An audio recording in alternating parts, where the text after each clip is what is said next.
మహాగణపతిం మనసా స్మరామి మహాగణపతిం మనసా స్మరామి. TR creations family అందరికీ నా హృదయపూర్వక ధన్యవాదాలు. ఈ వారం 12వ తారీఖు నుంచి 18వ తారీఖు వరకు కూడా ద్వాదశ రాశుల వారికి రాశి ఫలాలు ఏ విధంగా ఉండబోతున్నాయంటనే చూద్దాం. సో అలాగే ఈ అక్టోబర్ మాసం 12వ తారీఖు నుంచి 18వ తారీఖు వరకు చూసినట్టయితే కనుక మెయిన్గా ఫ్రైడే శుక్రవారం రవి తులారాశి నీచ రాశిలోకి సంచారం మొదలు పెట్టబోతున్నారు. అలాగే శని, ముఖ్యంగా ఈ రాశి వారికి సంబంధించి శని భగవానుడు రవికి సమసప్తమంలో ఉంటూ ఉండటం, ఈ రవి శనుల యొక్క సమసప్తమ శుక్రవారం వరకు కూడా నడుస్తుండటం, ఇది మనకు కొంచెం మేజర్గా తీసుకోవాల్సింది.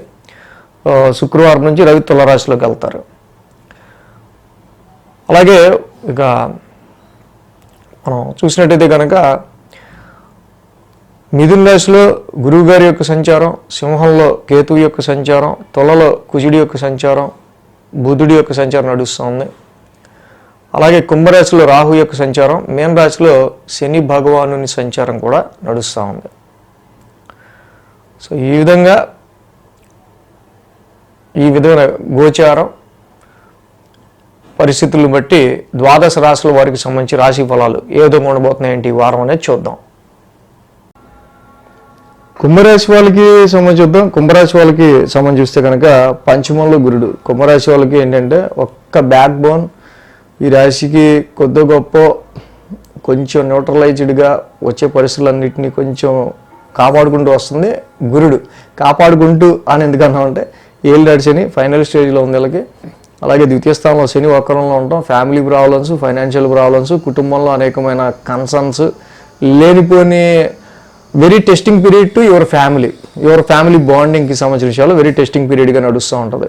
ఎందుకంటే రవితో శనికి కూడా సంసప్తం ఏర్పడడం వల్ల ముఖ్యంగా ఆరోగ్యానికి సంబంధించో, ఆర్థికపరమైన విషయాలకి సంబంధించో, ఎయిత్ హౌస్ రిలేటెడ్గా ముఖ్యంగా health point of view main అనుకోండి. అలాగే ఇన్హెరిటెన్స్, వారసత్వ ఆస్తులు, అండ్ అలాగే ఉద్యోగం, ముఖ్యంగా ఉద్యోగపరమైన విషయాల్లో కొంచెం ఏదో ఒక తెలియని అన్సర్టనిటీ ఫీలింగ్, కొంచెం భయం, ఇలాంటివి కుంభరాశి వాళ్ళకి ఈ శని రవుల యొక్క సమసప్తం వల్ల ఎక్కువగా కనిపిస్తూ ఉంది. అలాగే 5, 6, 7 స్థానాల మీదుగా చంద్రుని యొక్క సంచారం ఉంది.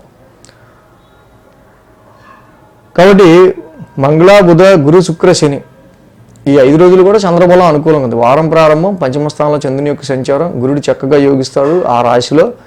అలాగే ఆయన ఓన్ హౌస్ని చూసుకుంటున్నారు, ధనురాశిని, లాభస్థానాన్ని చూస్తున్నారు ఆయన. సో కాబట్టి చాలా వరకు కూడా మీరు చేసే ప్రయత్నాల్లో, వ్యాపారపరంగా తీసుకునే డెసిషన్స్లో, ఇన్వెస్ట్మెంట్ రీత్యా కావచ్చు, బిజినెస్ రీత్యా కావచ్చు, అండ్ ఎంత కష్టంతో అయినా సరే పనిచేసి మొత్తానికి ఎంతో కొంత ఇంక్రిమెంట్ ఇచ్చుకున్నా ఉన్న సందర్భాల్లో కావచ్చు, మంచి ఆఫర్స్ విషయాల్లో కావచ్చు, గురుడు ప్రొటెక్ట్ చేస్తుంటారు. అలాంటి వాటి విషయాల్లో, సంతానపరమైన విషయాల్లో, సంతాన పురోగతి, సంతానానికి అవకాశాలు, వీటన్నిటి విషయాలు కూడా పాజిటివ్ రిజల్ట్స్ కనిపిస్తున్నాయి. మంగళ, బుధవారాల్లో చూస్తే షష్టమ స్థానంలో చంద్రుని యొక్క సంచారం. షష్టమంలో చంద్రుడు యోగిస్తాడు, అది ఆయన ఓన్ హౌస్, నో ప్రాబ్లం. రుణ రోగ శత్రుస్థానాన్ని ఈ స్థానంలో చంద్రుడు యోగిస్తాడు కాబట్టి ఆరోగ్యపరంగా ఏమైనా వచ్చినా చిన్నవి మళ్ళీ మీరు ఓవర్కమ్ అవటం, ఇవన్నీ కూడా మంగళ, బుధవారాల్లో చక్కగా ఉంటుంది. గురు, శుక్ర, శనివారాల్లో మనం చూస్తే ఈ రాశికి సప్తమ స్థానంలో కేతు యొక్క సంచారం. ఆల్రెడీ కేతు సప్తమంలో ఉన్నాడు ఈ రాశికి, ఆ రాశి అధిపతి వెళ్ళి అష్టమంలో ఉన్నాడు. అంటే బిజినెస్ పార్ట్నర్షిప్ వ్యవహారాల్లోనూ, మ్యారిటల్ లైఫ్కి సంబంధించిన విషయాల్లోనూ, అండ్ కొన్ని సందర్భాల్లో చాలా వరకు కాంట్రాక్ట్స్, పార్ట్నర్షిప్స్, వీటి విషయాలు కొంచెం కేర్గా, కొంచెం జాగ్రత్తగా ఉండడం మంచిది. ఎందుకో తెలియదు కానీ మీ నెట్వర్క్ సర్కిల్లోనూ, మీకు తెలిసిన వాళ్ళు, వెరీ క్లోజ్ రిలేటివ్స్ను, వెరీ క్లోజ్ వాళ్ళను కొంతమందిని మీరు డిటాచ్ అవుతున్న ఫీలింగ్ చాలా వరకు మీకు ఇక్కడ కనిపిస్తూ ఉంటుంది. సో అలాగే ఆ సప్తమాధిపతి కూడా, ఆ రవి కూడా అక్కడ అష్టమ స్థానంలో ఉండటం వల్ల వ్యాపారానికి సంబంధించి తీసుకునే నిర్ణయాలు చాలా జాగ్రత్త తీసుకోవాల్సిన అవసరం కనిపిస్తుంది ఈ వారం. కాబట్టి కుంభరాశి వాళ్ళకి మెయిన్ ఇక్కడ మనం చూస్తే కనుక మళ్ళీ కుజుడు, రవి కూడా ఇక్కడ కుజ బుధులు కూడా నవమ స్థానంలో ఉన్నారు. నవమంలో ఉన్న ఆ కుజుడు బుధుడు కూడా పెద్ద అంత యోగిచ్చే గ్రహాలు కావు ఆ భాగ్యస్థానాల్లో. కుజుడు బుధుడు లాంటి గ్రహాలు భాగ్యస్థానంలో ఉండటం వల్ల కొంచెం స్ట్రక్కింగ్స్, మనం అనుకున్న ఫైనాన్షియల్ ఫ్లో రావడానికి కొంచెం బ్రేక్స్, రావాల్సిన డబ్బులు రాకపోవడం టైంకి, ఇలాంటివి కొంచెం ఉండే ఆస్కారాలు ఉంటాయి. కాబట్టి పరిస్థితులు ఒక్క గురుబలం తప్పించి మిగతావన్నీ కూడా ద్వితీయంలో ఉన్న శని కానీ, భాగ్యంలో ఉన్న కుజ బుధులు కానీ, రవి కానీ అంత అనుకూలంగా లేవు. So observe every moment, observe plan every family situation, financial situation అన్నిటిని కూడా నెమ్మదిగా అబ్జర్వ్ చేసుకుంటూ ముందుకెళ్లాల్సిన అవసరం కుంభరాశి వాళ్ళకి ఈ సమయంలో కనిపిస్తూ ఉంది.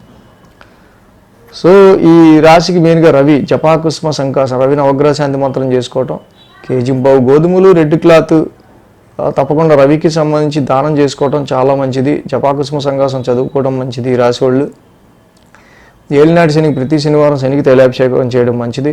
ఒక్క గ్రహమే యోగిస్తుంది, మిగతా గ్రహాలు కొంచెం ప్రతికూలంగా ఉన్నాయి కాబట్టి కుదిరితే నవగ్రహాలకి 27 ప్రదక్షిణాలు చేసి, ఆదిత్య సోమాయ మంగళాయ చదువుకొని మొత్తం 27 ప్రదక్షిణాలు చేసి శివాలయాన్ని దర్శించుకోవడం చాలా మంచిది. ఈ వీడియో కనుక మీకు నచ్చినట్లయితే లైక్ చేయండి, షేర్ చేయండి. మరిన్ని అప్డేట్స్ కోసం సబ్స్క్రైబ్ చేయడం మాత్రం మర్చిపోకండి.